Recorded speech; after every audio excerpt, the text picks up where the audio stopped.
just barely hooked. It's a good fish on the American shad, or the American shad G-Fix 80 right here. This is probably about the 7th or 8th one I've caught. This one's not bad. This is a pretty good sized one. That one was just barely hooked. Just about every one of these fish that I've caught out here, I've just gotten one barb in them and just barely got them to the boat, just like this one here. But I'll show you what else I'm using today that I kind of wanted to brag about a little bit while I'm out here. That's the rod and reel. This is the KastKing. It's a Speed Demon rod. It's a 7.3. It's a, I think it's a medium. I don't know if they make a medium heavy in spinning, but it's a 7.3 medium rod, and it's just the perfect rod for these Spybaits, especially this little G-Fix 80, because this thing's got a fast tip and you can just whip that G-Fix 80 around.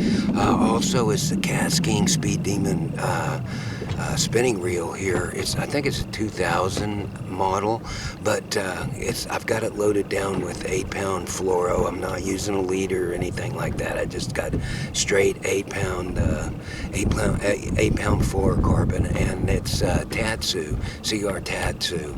So that's what I've been using with the Spybait. This 8-pound fluorocarbon's got a good diameter to it, and I've been catching a lot of good fish on it. I really don't have to worry about a lot of line breaks.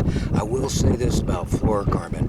I used to use a lot of cinch knots, but here lately I've switched over to a Palomar with these baits. This fluorocarbon is so stiff and so rigid.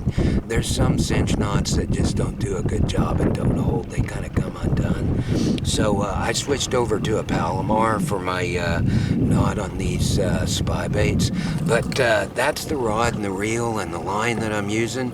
And I'll tell you what, this little KastKing rod and reel setup here, the Speed Demon rod and reel, you really can't beat it out here. I mean, you just saw that fish, but that's what I've been catching all of these fish with all summer long. This has been my Spybait rig, and it's worked great for Spybait. It worked great for the 2.8 Kitech back in the winter too, so you can use this thing all year round. But I'm going to get back to catching them. I bet I can get another nice one out here.